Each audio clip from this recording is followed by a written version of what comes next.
For all of Nick Wright's gloating during the season about, oh, Philly's getting the #1 seed. They get to avoid Milwaukee in the second round. He didn't count on this.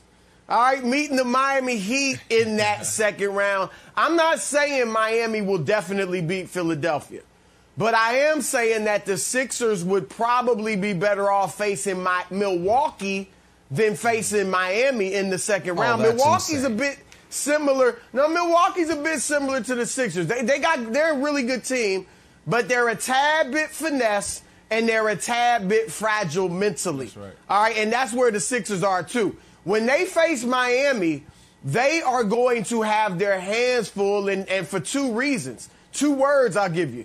Jimmy Butler. Since Jimmy Butler left Philadelphia a couple years ago and the Sixers found out how tough Butler is when he was there, he is 4-1 against Philadelphia, including 4 straight wins. In those 5 games, Joel Embiid, Ben Simmons, and Tobias Harris played in all of them. All right, Jimmy Butler will be going for their throat if they meet in the playoffs. He's going to be the toughest player on the floor in that series. And guess who the second toughest will probably be? Bam Adebayo. And Doc Rivers just hasn't been great at adjusting in the playoffs. We know that. He's got he dropped 3 3-1 leads in the playoffs. That's more than any other coach in NBA history. No one else has dropped more than 1. Doc has more Game 7 losses than any coach in NBA history. In his 7 years with the Clippers, he lost 3 times to lower seeds in the playoffs. Again, I'm not predicting necessarily a Miami victory. Why not? But it will be a tough like series for the Sixers. Well, when it's time to make my pick, I'll make my pick, and you'll know who it is. I'm just saying, Philadelphia will definitely be pulling for the Atlanta Hawks, Nick, in that first round series.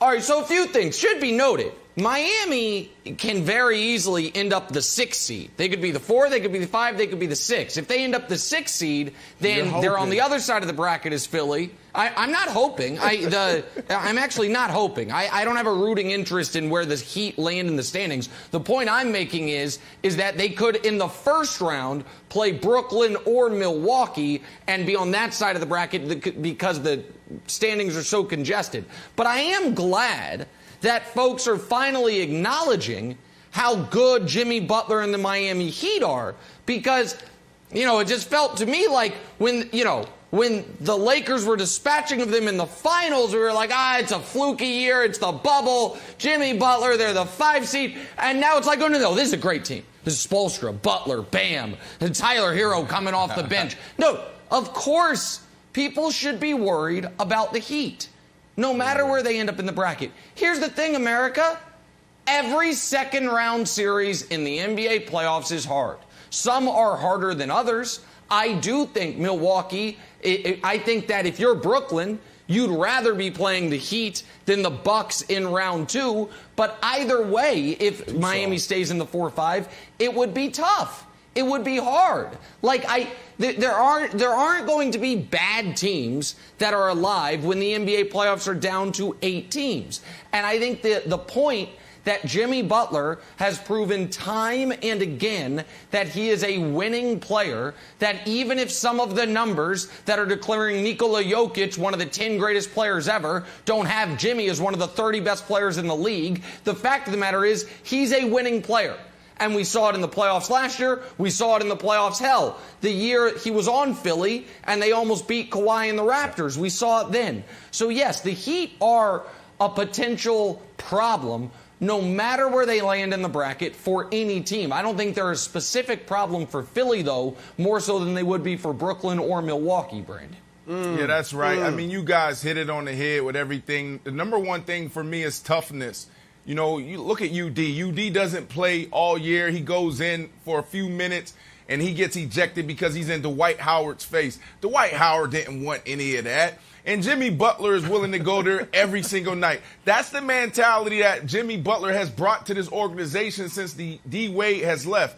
We're talking about in practice. You hear the stories coming out. The very first practice they had, them showing up 4:35 in the morning, getting extra reps and just pushing each other. So that's the number one thing to jump out. And this team is soft. Like, I say it all the time that, Joel Embiid is the most dominant player on the planet right now, but he didn't look dominant last night. And that takes me to my second point, and that's defense. This team is really savvy. They're aggressive. They're well coached. They're smart. Yeah, I'm talking a little defense, Nick, but I'm talking about why these boys ain't gonna make it. It matters to a certain point, but not when we're talking about the Nets. It doesn't matter with the Nets because like James already said. Brandon. Yeah. Got it. But think about this. We got the most dominant player on the court last night, and he didn't look dominant. Why? Because of Bam. Bam was so smart, so savvy, and he didn't send him to the line. That's when Embiid is dominant because he can do whatever on any part of the court, but then he makes it to the line, and they didn't do that last night, Wiles. They didn't send him to the line, and that's why the 76ers should be nervous and not overlook them if they see them in round 2. Okay, we had 2 people being picked on in this game. The first one was Dwight Howard. And I know Dwight Howard's 7 feet tall, and Dwight Howard wears Superman cape. Dwight Howard is not the tough guy, and we all know it. The other person getting picked on is poor Doc Rivers. Holy cow, Chris Broussard, my goodness. What did Doc Rivers do to you? This is your favorite coach from last year's Clippers squad. What? Never mess cross a Broussard scoring. Bitter. He let the Clippers down. Next thing you know, the knives are out. The knives are out. Broussard, do you think that he is at a disadvantage against the Heat? I was just shocked at how much you have abandoned your former, favorite coach of your favorite team, the Los Angeles Clippers, ever since you were a child. Wild, it's always facts over feelings. All right. And I like Doc. I mean, who doesn't like Doc in the NBA? Everybody loves him, but the facts are the facts. And Eric Spoelstra is a very good coach. And I'm just saying that, look, Doc has something to prove. He's been great this season in the regular season. He's been terrific. He's got Embiid on the block a little more. I love what he's done. But let's see what he does in the playoffs because he didn't get it done with the Clippers. There's no doubt about that. And, Nick, I'm going to say this, and I give you credit for acknowledging how tough Miami will be for Philadelphia should they meet. I don't think Miami's a great team. All that gloating about, when the Lakers, they're not a great team. They're a team that gives certain groups matchup problems, and one of those is Philadelphia. If they meet Brooklyn, I don't think it'll be a problem for the Nets. I'm not saying they'll sweep them, but Brooklyn's offense will be too much for them. No. So they're a tough matchup for Philly because Philly has shown to be a little bit mentally fragile in the past. But they're still relatively young, and they got good matchups for Embiid with Bam. But you also think they'd be a tough matchup for Milwaukee, right? We just saw them beat. You think they'd be a tough matchup for Milwaukee, right? Okay. Yes. Well, then, so here's the thing. But not There's 4 Brooklyn. best teams in the East. Right. Right. So it's not that Miami's not an excellent team. It's that I'm old enough to remember it's over, and it's still over. That Brooklyn's going to run through everybody. I get it. There are no tough matchups for the Nets. I understand they're dominant. They're the defending 3-time champions, and they're going to roll through the playoffs. I get it. I understand. Miami's just a tough matchup for literally everyone else. Matchups. Yeah, Milwaukee and Philly will be decent matchups for Brooklyn. And, of course, the Lakers. Okay, good. Okay, well, I'm good. I'm glad to hear those decent matchups. Maybe they could take it 5, possibly 6 games. But I do want to say one thing in Philly's defense.